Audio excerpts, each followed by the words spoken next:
Yesterday, we have covered the second component of right action, abstaining from taking what is not given, or simply abstaining from stealing.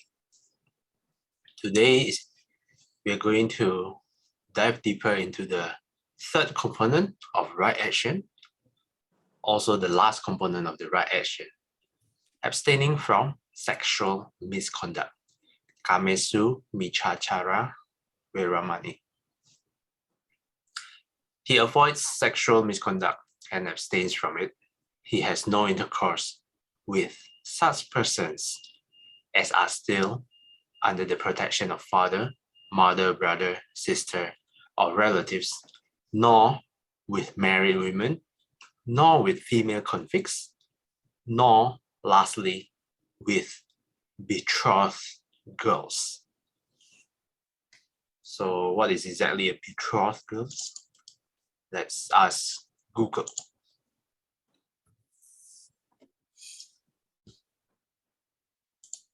The person to whom one is engaged.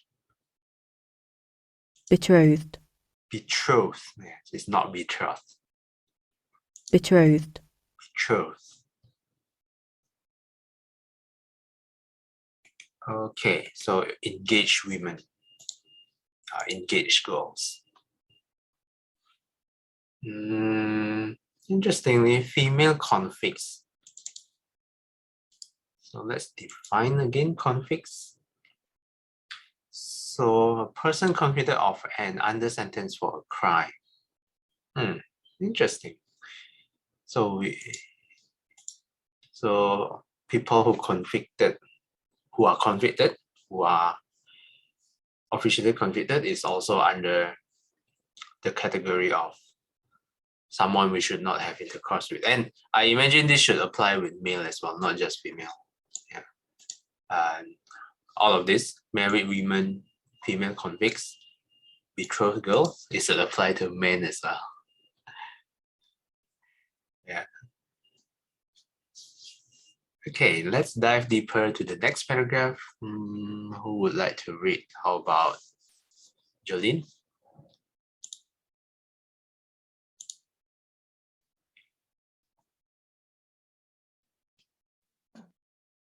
Yes, brother.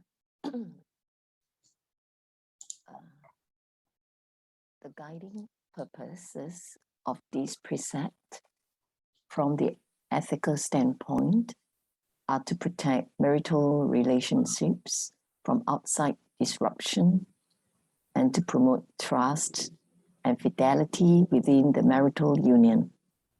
From the spiritual standpoint, it helps curb the expansive tendency of sexual desire and thus is a step in the direction of renunciation, which reaches its consummation in the observance of celibacy, binding on monks and nuns.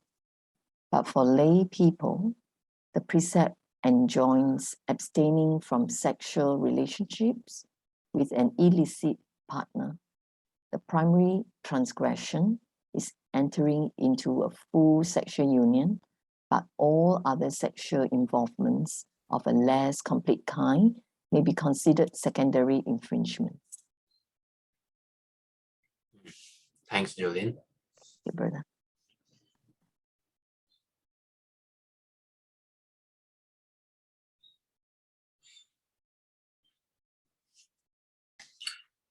The first guiding purpose of abstaining from sexual misconduct are to protect marital relations, firstly, from outside disruption, and to promote trust and fidelity within the marital union. So within marriage itself, it needs to promote trust and fidelity with this precept, and it also protect from an outside interference. So don't go running around and sleep with other people's wife. This is one. From the spiritual standpoint, it helps to curb.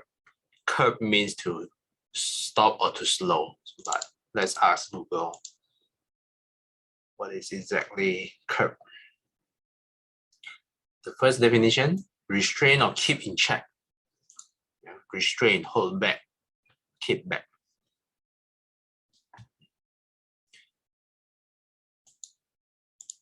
So for our spiritual point of view, it helps to restrain the expansive tendency of sexual desire.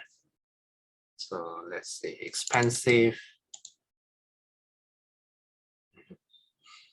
covering a wide area in terms of space or scope, extensive.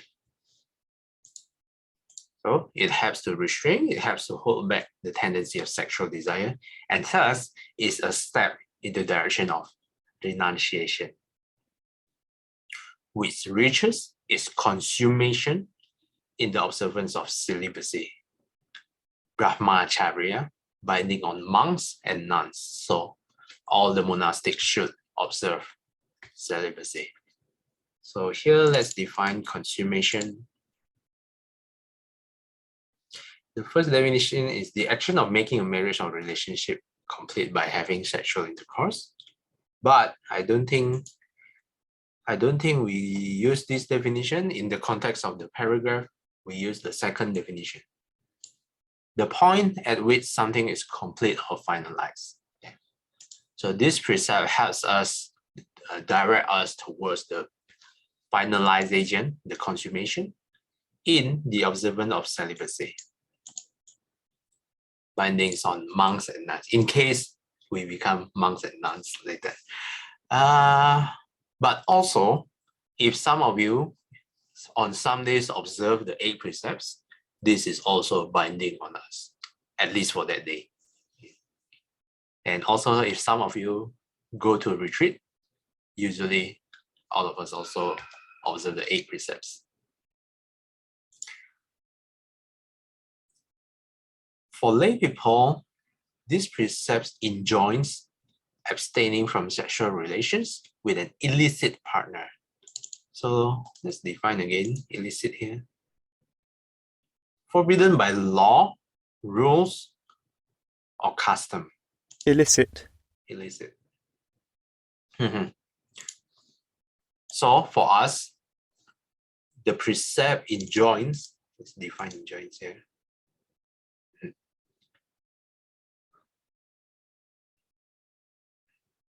The first definition, instruct or urge someone to do something. Second is prescribe an action or attitude to be performed or adopted. So it's encourage us to abstain from sexual relations with an illicit partner, which is also defined just now. It's forbidden by law, by rules, or by the custom of the society we are in. The primary transgression is entering into full sexual union, but all other sexual involvements of a less complete kind may be considered secondary infringements. But who are illicit partners? We will explore deeper in the next paragraph. The main question raised by the precept, who is to count as an illicit partner? But before we dive in, any question or comments so far?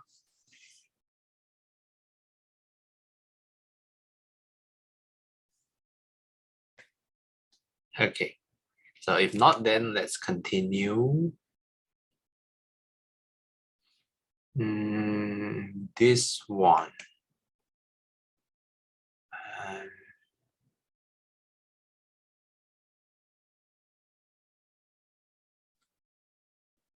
Okay, Julian, would you like to nominate the next person to read?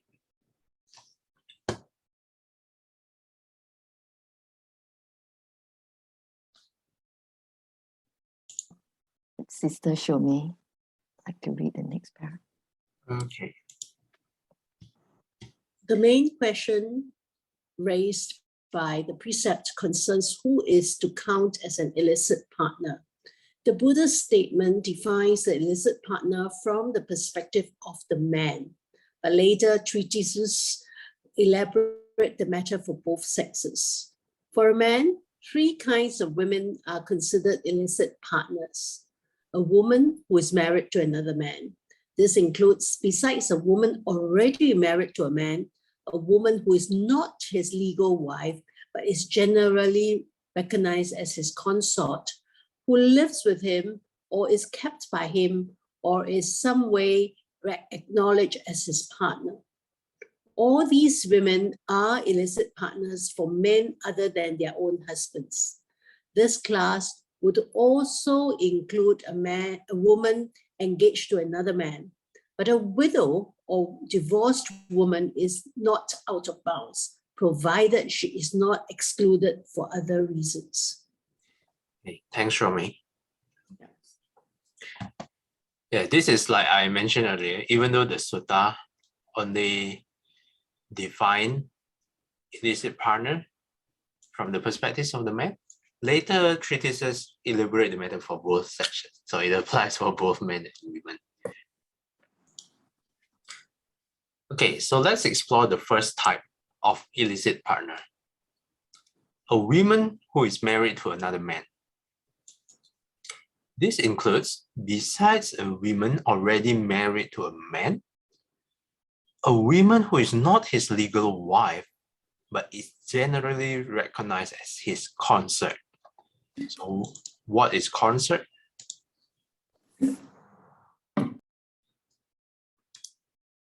Let's ask Google.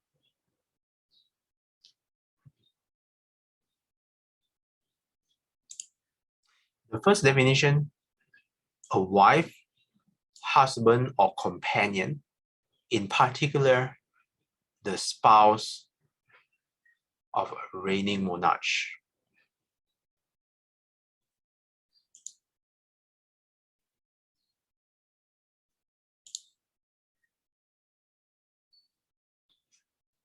So a woman who is not his wife, but generally regarded as his partner who lives with him, or is kept by him, or is in some way acknowledged as his partner.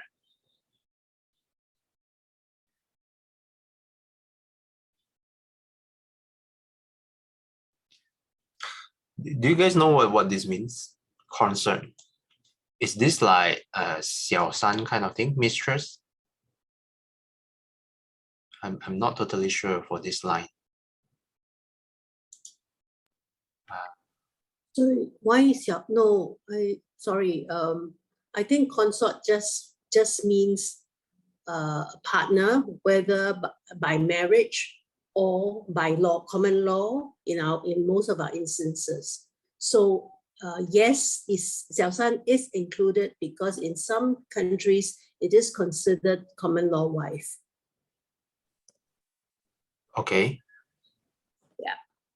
So let's say, for example, boyfriend and girlfriend.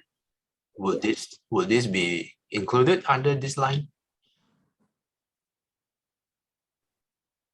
I think I personally would take it that in the context of the Dharma, the intent is most important, because if I'm committed to a relationship, courtship with somebody else, and I have chosen to partake in some other relationship with another man, then the intent becomes very questionable, isn't it?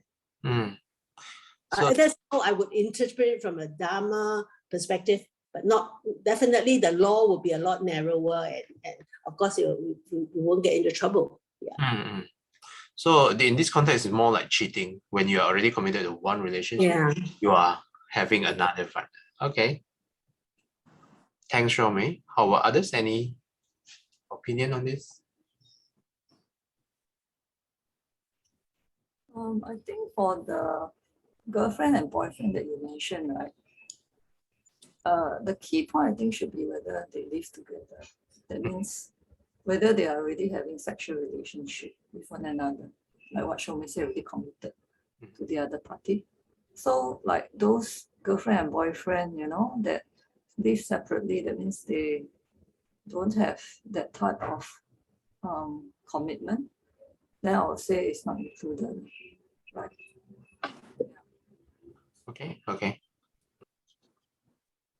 Okay, thanks for sharing your thoughts.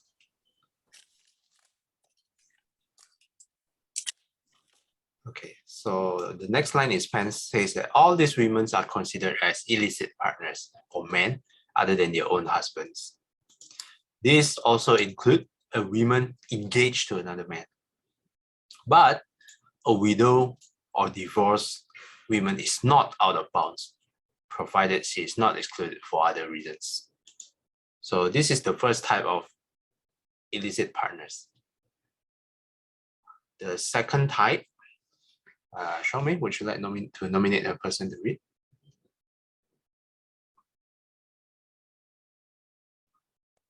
Sister Xinghui.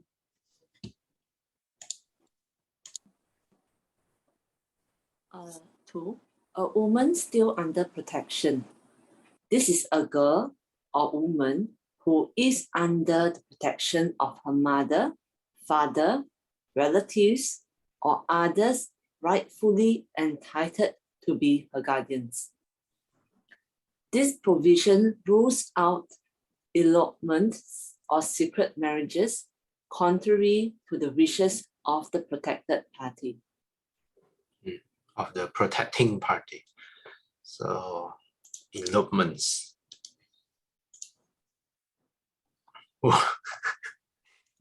It gives me ads for wedding service.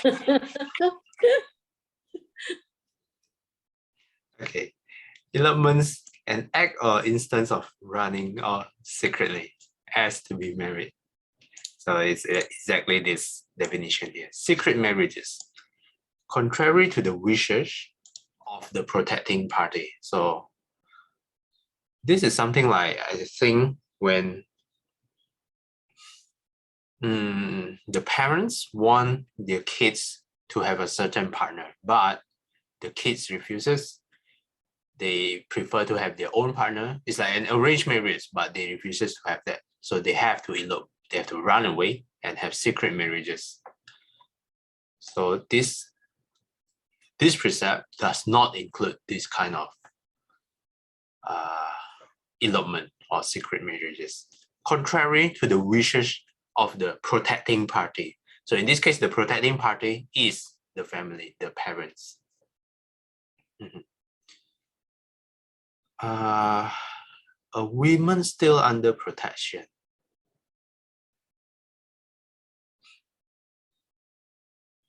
Can you guys think of some example, maybe? I feel like this is also something like usually when the kids are not adult yet or underage, it also can be considered under protection. So this is what came to mind when I read this. Any comments or opinions on this one? Type 2.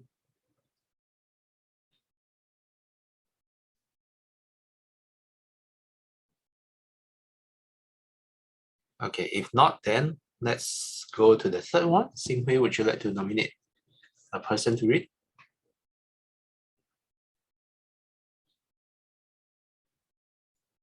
Can you have Sister Choi Kwan?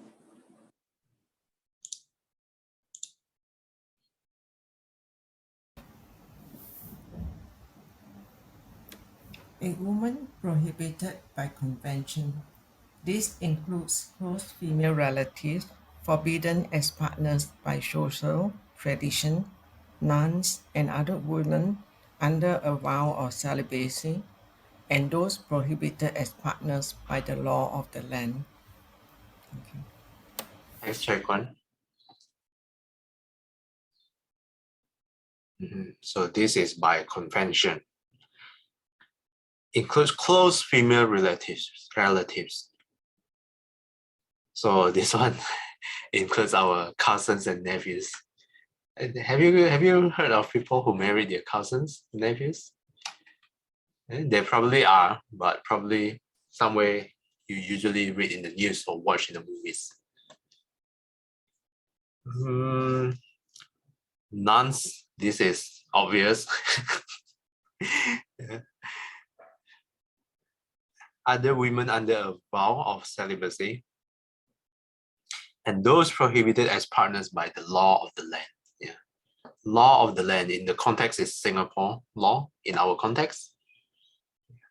So Singapore is our land, and we have to follow the law of Singapore. Okay, that's it for these 3 types, and it's just nice. It's 8 a.m.